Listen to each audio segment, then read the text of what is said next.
Hi, David. Did you get a chance to read the email that HR sent out this morning? It looks like a big announcement. Hi, Sarah. Yes, I just finished reading it a few minutes ago. I had to read it twice. I was quite surprised by the news. I did not expect something like this at all. Me neither. It's a very interesting development for the company. I think it's a major change to how we work. My phone has been buzzing with messages from colleagues about it.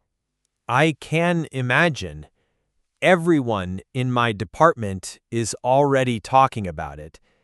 There are a lot of questions, but also a lot of excitement. What was your first reaction when you read the headline? Honestly, I was very excited. It's something I have been hoping for, but I never thought it would actually happen. It seems very modern and forward-thinking for our company. I agree. It shows that the management is listening to employee feedback.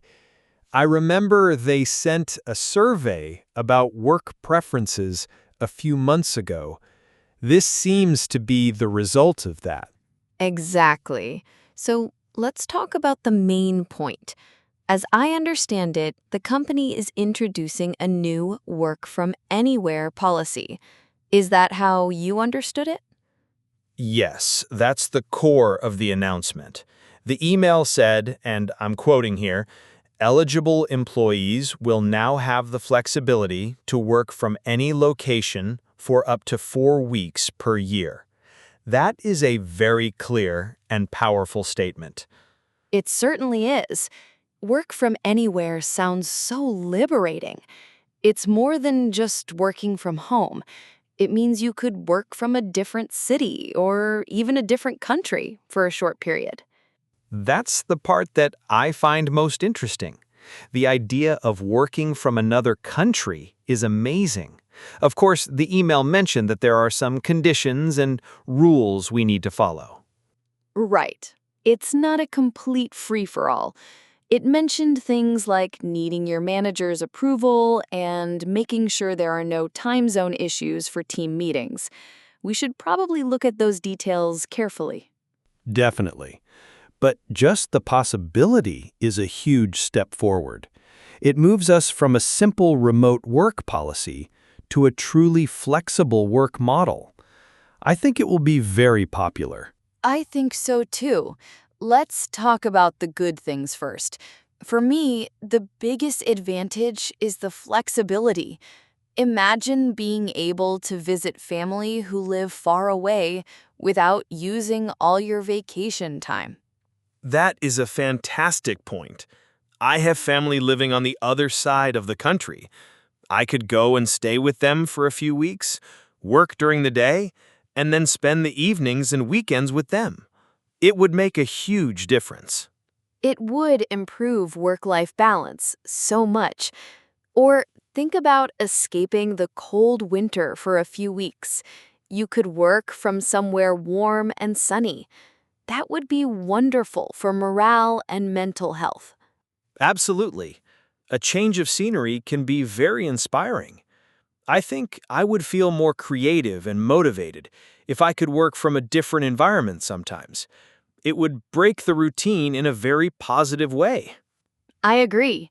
It also shows a high level of trust from the company. They are trusting us to do our work professionally, no matter where we are. That makes me feel more valued as an employee. You are so right. When a company shows trust in its employees, it makes people more loyal and dedicated. I think this policy will be a great tool for attracting and keeping good employees. Okay, so we both agree that the policy has some amazing benefits, but we should also be realistic. Do you see any potential problems or challenges? That's a good question. We should think about the other side, too. The first thing that comes to my mind is communication. It could become more difficult if team members are in different time zones. I was thinking the same thing.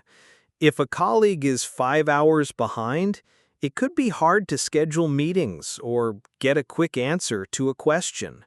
It would require a lot more planning from everyone. Yes, and it could affect teamwork.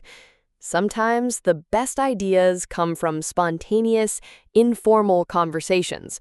Those are harder to have when everyone is physically apart. We might lose some of that collaborative energy. That's a valid concern. Maybe teams will need to set core hours. These would be a few hours each day when everyone, no matter their location, agrees to be online and available.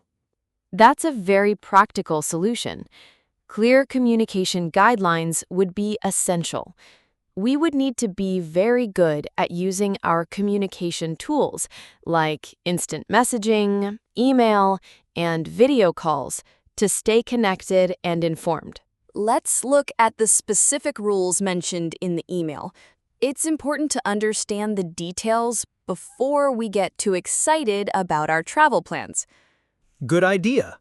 I have the email open right now. The first rule is about eligibility. It says the policy applies to full-time employees who have been with the company for at least 1 year. Okay, so that means new employees will have to wait a little while. That seems fair. What does it say about the process for getting approval? It says you need to submit a formal request at least 30 days in advance. The request must include your proposed location and dates, and most importantly, it needs to be approved by your direct manager. 30 days seems like a reasonable amount of time for planning. The manager's approval is key. It means this is not an automatic right, it's a privilege that depends on our performance and our team's needs. Exactly. It also mentions some restrictions on locations. It says we need to ensure we have a reliable and secure internet connection, and there might be some legal or tax implications if we work from another country, which HR will help with. That makes sense. The company has to protect its data and follow the law, so it's not as simple as just packing a laptop and going. It requires some serious planning and communication. I was also thinking about how this will affect our team's culture. We have a very friendly and supportive team. I worry that we might lose that connection if people are always working from different places. I understand that worry. Team dynamics are very important. It's hard to build strong relationships with colleagues if you only see them on a screen. We will have to make an extra effort to maintain our team spirit. What kind of effort do you mean? What can we do? Well, I think we could schedule some virtual team building activities.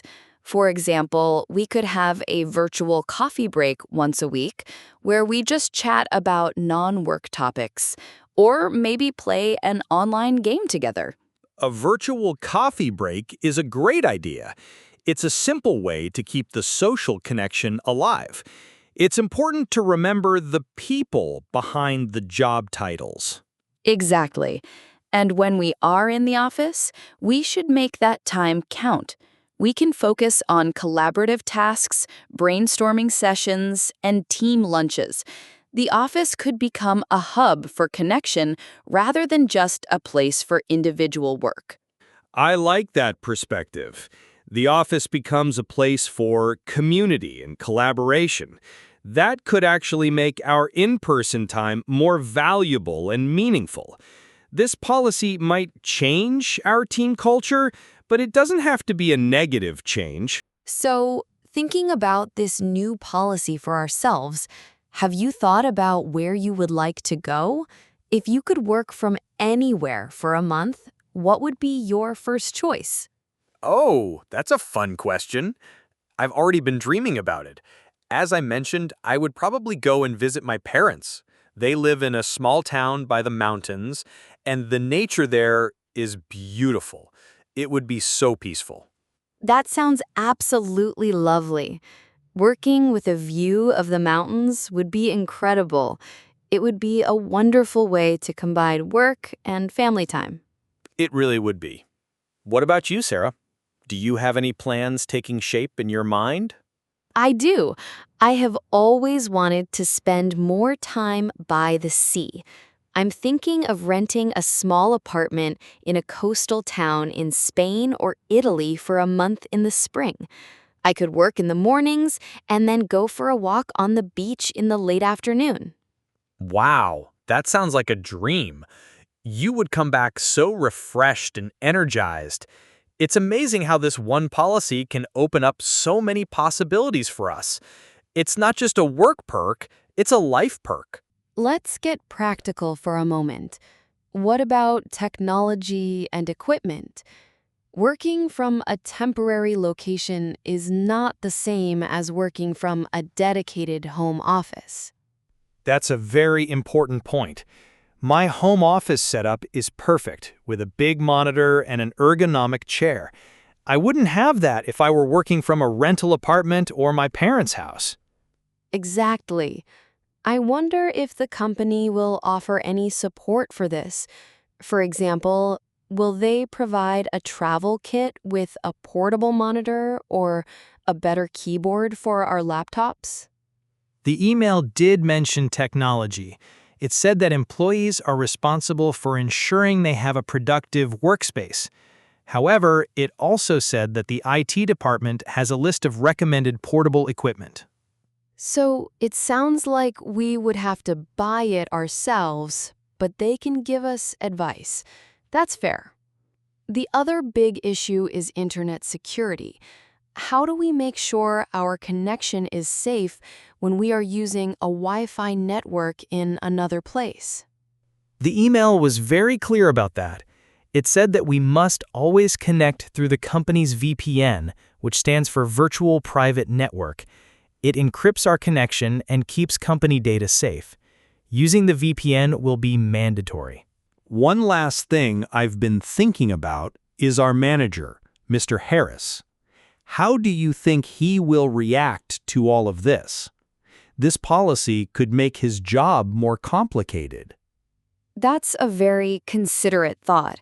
It's true that managing a team that is spread out across different locations can be challenging. He will need to track everyone's projects and availability very carefully.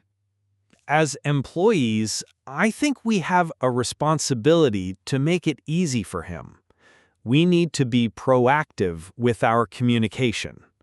We should provide clear updates on our work and be very responsive. I completely agree. We need to prove that this flexibility leads to the same or even better results. We can't let our performance drop. We must be very disciplined and organized. Maybe it would be a good idea to schedule a meeting with him to discuss our plans. We could present our ideas in a professional way, showing that we have thought about all the details, including how we will manage our tasks and communicate with the team. That is an excellent strategy. It shows that we are taking the policy seriously and that we respect his role as a manager. A well-prepared proposal will be much more likely to get approved. So, after discussing all of this, what is your overall feeling about the announcement? Are you more positive or more cautious? I am still very positive. Yes, there are details to figure out and challenges to overcome, but the potential benefits for our work-life balance are huge. I think it's a fantastic initiative. How about you?